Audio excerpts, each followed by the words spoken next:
मला बुद्ध धम्म का आवडतो? मला दिलेल्या या थोड्या वेळात मला 2 प्रश्नांची उत्तरे देण्यास सांगितले आहे. पहिला प्रश्न आहे, मला बुद्ध धम्म का आवडतो? आणि दुसरा प्रश्न आहे, आजच्या परिस्थितीत तो जगाला कशा प्रकारे उपयोगी आहे? मला बुद्ध धम्म पसंत आहे याचे कारण असे की दुसरा कोणताही धर्म देत नाही अशा 3 तत्वांचे त्यात संयुक्तपणे शिकवण दिलेली आहे. इतर सर्व धर्म हैदेव, आत्मा आणि मृत्यूनंतरच्या जीवनाच्या चिंतेत पडले आहेत. बुद्ध धम्म मात्र प्रज्ञेची म्हणजे अंधश्रद्धा आणि अलौकिकतेच्या विरुद्ध समजदारीची शिकवण देतो. तो करुणेची शिकवण देतो. तो समतेची शिकवण देतो. या पृथ्वीतलावरील चांगल्या व सुखकारक जीवनासाठी माणसास याचीच तर गरज आहे. बुद्ध धम्माची ही 3 तत्वे मला पटतात, तशीच ती जगाला सुद्धा पटली पाहिजेत. समाजाला देव किंवा आत्मा यापैकी कोणीही वाचवू शकत नाही. आणखी तिसरा एक असा विचार आहे की जो जगाला आणि खास करून जगाच्या आग्नेय आशियाई भागाला पटला पाहिजे. जग कार्ल मार्क्सच्या आणि त्याने जन्म दिलेल्या साम्यवादाच्या भीषण हल्ल्याला तोंड देत आहे. हे आव्हान अत्यंत गंभीर आहे. मार्क्सवाद आणि साम्यवाद ऐहिक गोष्टीशी संबंधित आहे. त्याने जगाच्या सर्व देशातील धार्मिक व्यवस्थांना हादरा दिलेला आहे. धार्मिक व्यवस्थांच्या बाबतीत हे स्वाभाविकच आहे. जरी आजचा काळ ऐहिक व्यवस्थेशी संबंधित नसला तरी सुद्धा प्रत्येक ऐहिक गोष्टीच्या पायात धार्मिक व्यवस्थाच असते. जेव्हा ऐहिक व्यवस्था अधिक काळ टिकाव धरू शकत नसते तेव्हा दुरान्वये का होईना परंतु तिला धर्म प्रमाणाचाच आधार घ्यावा लागतो.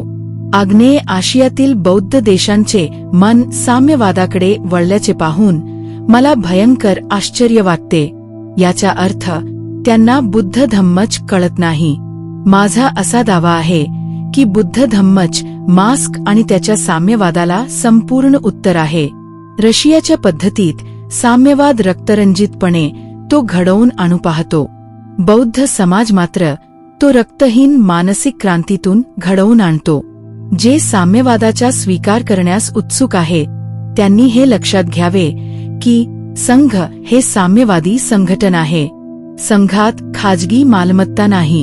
हे परिवर्तन हिंसेच्या माध्यमातून घडवून आणलेले नाही, तर तो मानसिक परिवर्तनाचा परिणाम असून तो तरीही 2500 वर्षे टिकून राहिलेला आहे.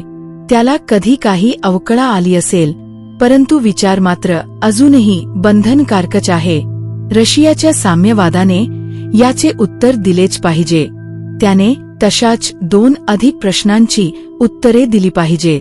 पहिला प्रश्न असा की साम्यवादी व्यवस्था सदा सर्वदा का आवश्यक असावी? त्यांनी आपले कार्य सिद्ध केले आहे जे अन्यथा रशियाला करणे शक्य झाले नसते, हे कबूल केलेच पाहिजे. मग एकदा का कार्य संपन्न झाले की मग लोकांना बुद्धाने शिकविल्याप्रमाणे प्रेमासह स्वातंत्र्य का असू नये? आग्नेय आशियाई देशांनी रशियाच्या जाळ्यात अडकण्यापूर्वी याबाबत सावधान असले पाहिजे.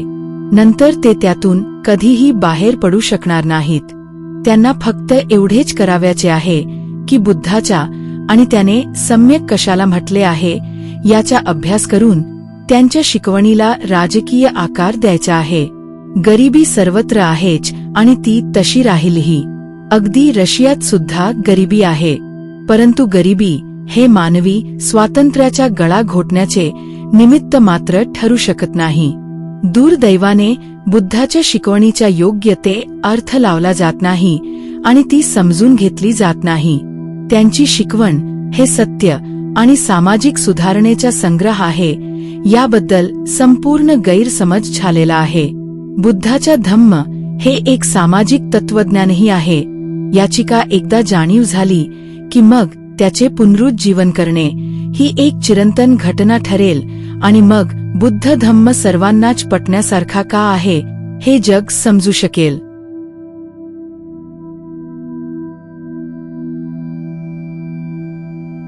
भवतु सब्ब मंगल.